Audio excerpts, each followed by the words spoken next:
más común que habíamos dicho era el turbocargador. Este motor, que es el motor Continental, tiene un sistema de sobrealimentación controlado por el turbocargador, ¿ok? A un costado de la entrada de enfriamiento del motor, las entradas de enfriamiento, a un costado del cowling, vamos a tener la entrada principal de aire, ¿ok? Que va a ingresar al filtro del motor, filtro de aire.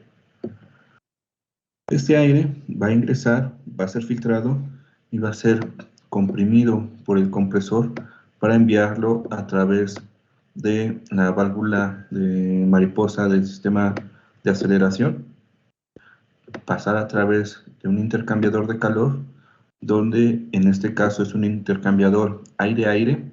El aire que ingresa por las entradas de enfriamiento del motor pasa a través de este intercambiador y enfría el aire que viene del compresor. Este aire que viene del compresor puede alcanzar 200 grados o más, ¿ok? Al enfriarlo, yo bajo la temperatura, me aseguro o hago una especie de seguro de que no se genere una preignición en la mezcla aire-combustible por la temperatura a la que está entrando el aire. Yo bajo su temperatura y al mismo tiempo aumento de nuevo su densidad para generar más potencia. Una vez que el aire pasa a través del intercambiador, se divide en el múltiple de admisión, que en este caso es un múltiple de bajado, de descenso, a cada una de las válvulas de admisión de cada cilindro. ¿Ok? Al mismo tiempo, los gases de escape que están saliendo por las válvulas de escape de cada cilindro van a salir por el múltiple de escape, van a unirse en una sola línea o tubería y van a llegar a una bifurcación, ¿ok? La cual está controlada por la válvula de descarga, controlada por la unidad de presión diferencial que deja pasar más o menos aceite para abrir o cerrar esta válvula mariposa. Aquí los gases de escape van a pasar ya sea directamente por la turbina para generar que el compresor siga comprimiendo, o van a bypassear o derivarse de la turbina para salir directamente a la atmósfera y con eso reducir las revoluciones del turbo para controlar la presión que genera. ¿Ok? Ahora, si la entrada principal llegara a bloquearse, en este caso tenemos una entrada alterna a un costado del filtro del aire, ¿ok? Esta entrada alterna pasa por el medio del filtro directamente al compresor del motor y el aire no es filtrado, entra directo. El aire es comprimido y todo lo demás continúa igual. Es la única diferencia con la válvula alterna de admisión abierta o cerrada. ¿Dudas de hasta aquí?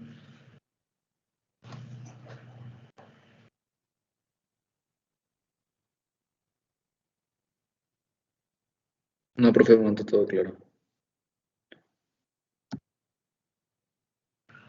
Ok.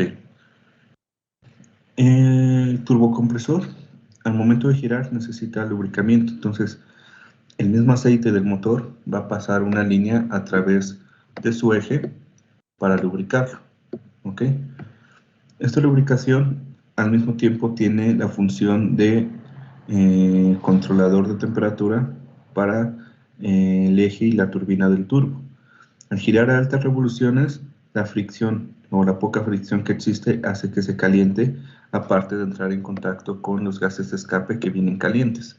Esta zona puede alcanzar unos 900 grados centígrados, ¿ok?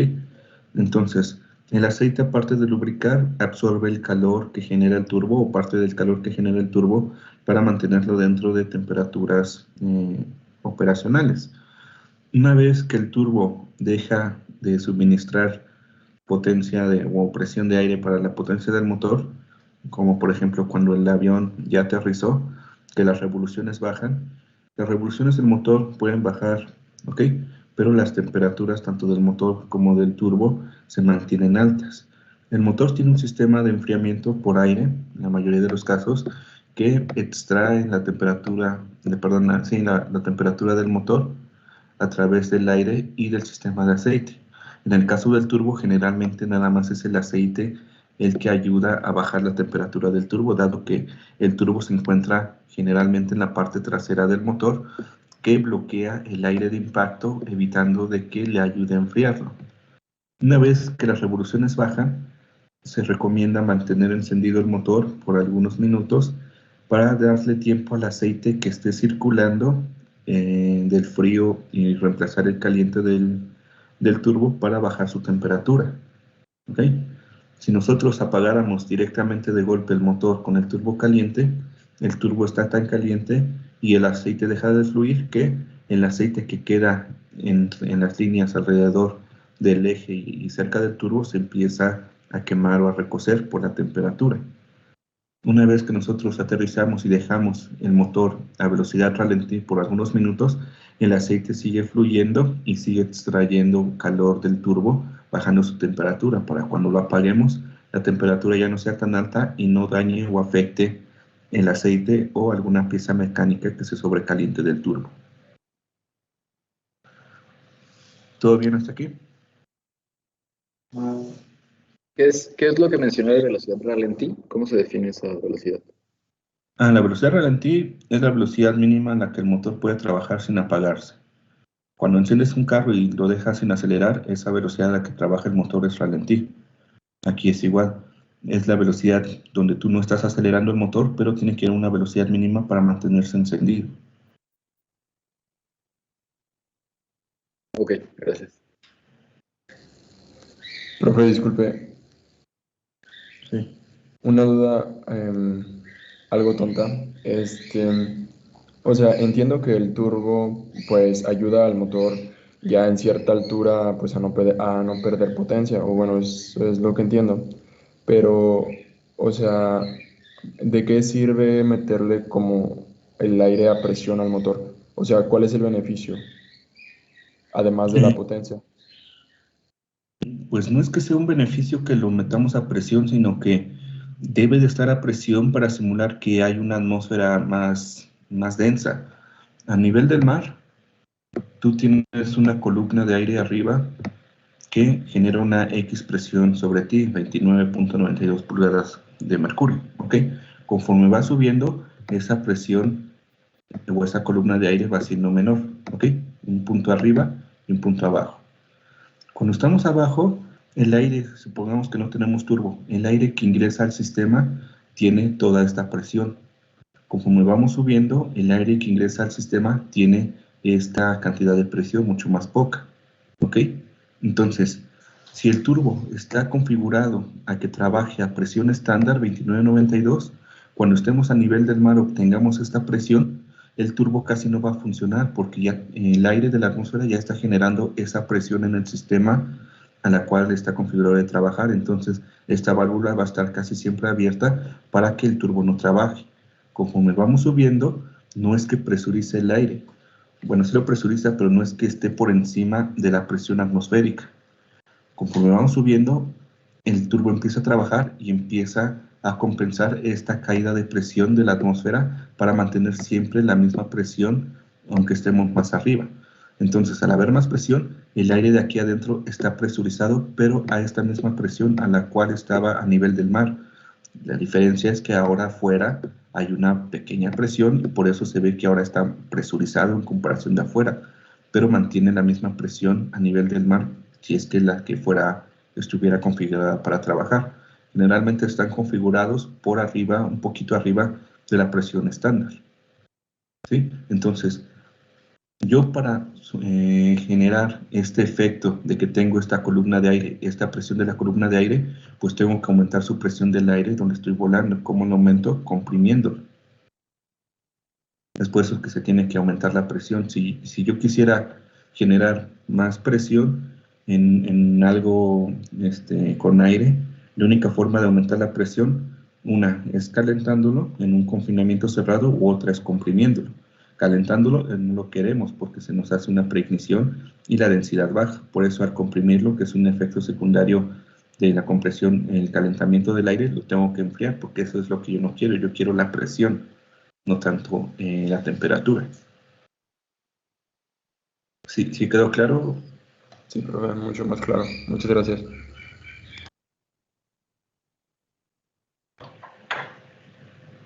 ¿Más dudas?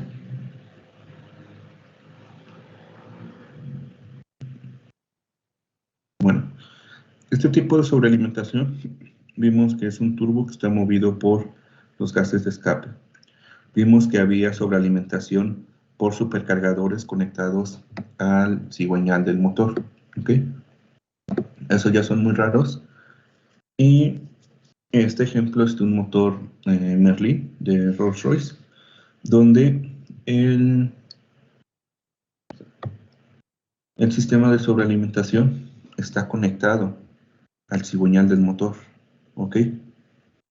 Este de aquí es el compresor centrífugo, igual que el que acabamos de ver.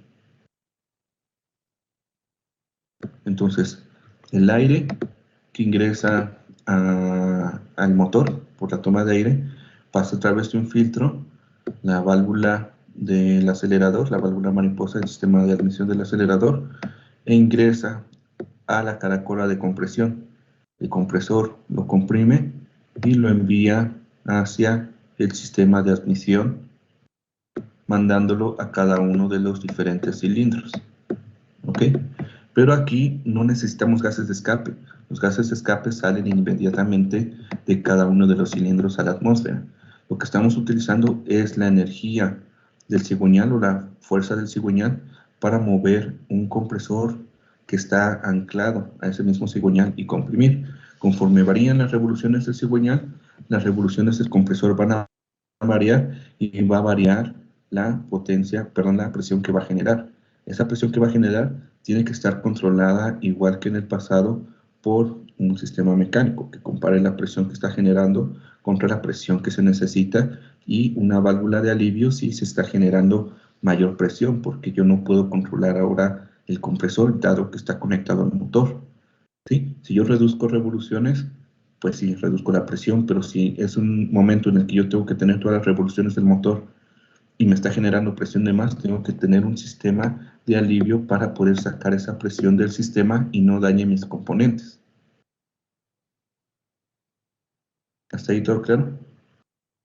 Sí, profe, tengo una duda. ¿Este Sí. tiene alguna... ¿es mejor o peor que el anterior? Bueno, o depende del tipo de motor.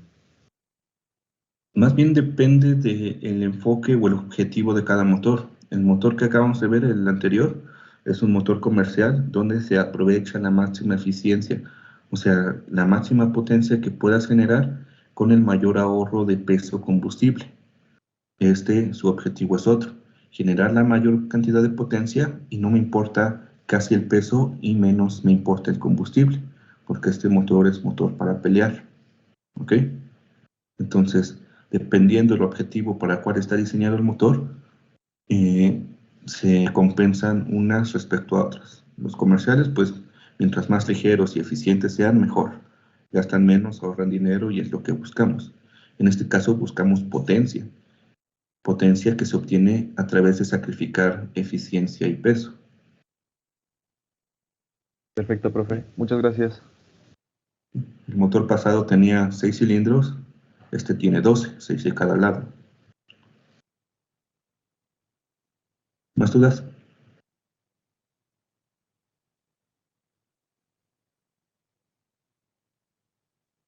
Bueno, habíamos visto que el compresor de este tipo de supercargadores, al trabajar directamente conectado al cigüeñal, su presión o la presión que genere va a estar en función de las revoluciones del motor.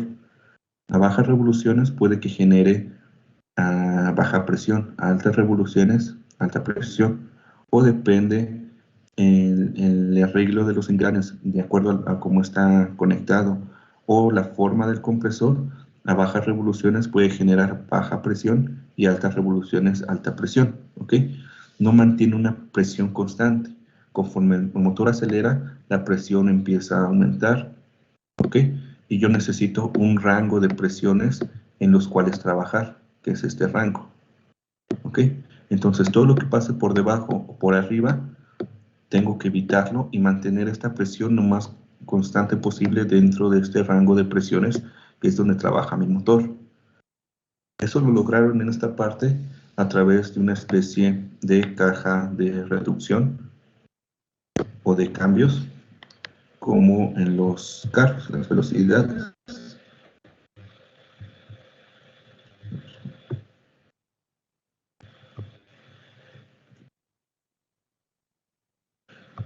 Este es el eje del motor y tenemos un arreglo de engranes, los cuales van a cambiar como una especie de transmisión las revoluciones del compresor en función de las revoluciones de la flecha, para que el compresor gire más rápido o más lento en función de las revoluciones. No es más que una caja de engranes, ¿sí? De reductora o amplificadora de revoluciones. Eso lo podemos ver aquí, en esta tabla, donde tenemos la presión o el boost que genera el turbocargador contra el brake horsepower del motor, ¿ok? Tenemos dos velocidades, la baja y la alta.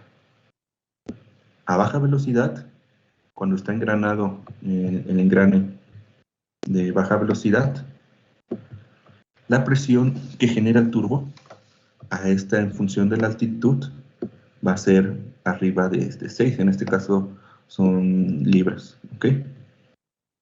Bueno, son cerca de 6, mientras está en baja, en el engrane bajo. Cuando yo acelero de golpe o todo el motor, la presión empieza a descender conforme yo voy ascendiendo en la altitud. Entonces la eficiencia del motor empieza a caer. Yo tengo menor presión, entonces la potencia de mi motor también va a caer. Es más o menos aquí. Cayó mi presión llegó abajo de 4. Mi potencia de motor llegó casi a 900, ¿ok? Brake horsepower. ¿Qué pasa ahí? Conforme ya va cayendo la presión, yo cambio de engrane, cambio a la marcha alta. ¿Sí? Al cambiar a la marcha alta, yo reduzco el torque y aumento las revoluciones de la flecha a través del ensamble de engranes. Entonces ahora mi compresor gira más rápido y al girar más rápido va a aumentar la presión que genera. ¿Ok?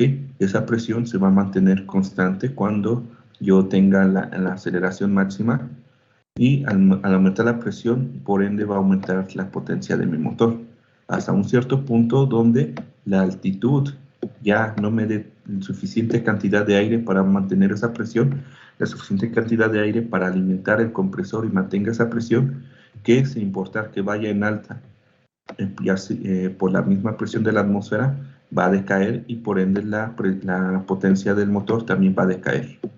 ¿Ok? Este es el punto límite al cual puede trabajar el compresor con esas características. Ya en la atmósfera, a partir de esta altitud, hay tan poco aire que por más que gire el compresor, no puede mantener la presión que se necesita para la máxima potencia del motor.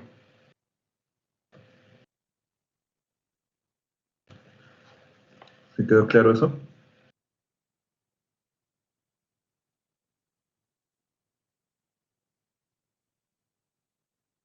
Sí, profe. ¿Dudas hasta aquí?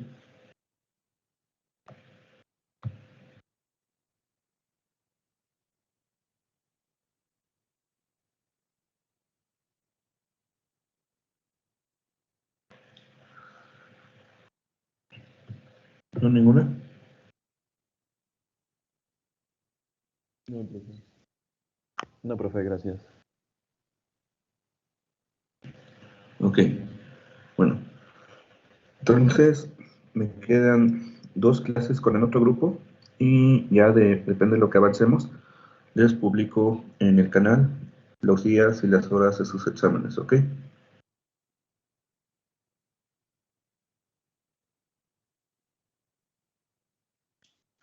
Ok, profe. Profe, yo solo tengo una duda. Si en el proceso que estamos estudiando y surge una duda, ¿podemos publicar la duda en el chat de Teams o le mandamos un mensaje? Sí, Sí, mientras sea antes de la fecha del examen, sí. Ok. ¿Está bien en el chat o se lo Sí, si mandamos? piensas que la duda es genérica, pues la publica en el chat y ahí mejor hasta te la contesta alguien antes que yo. Ok, ok. Sale. Muchas gracias.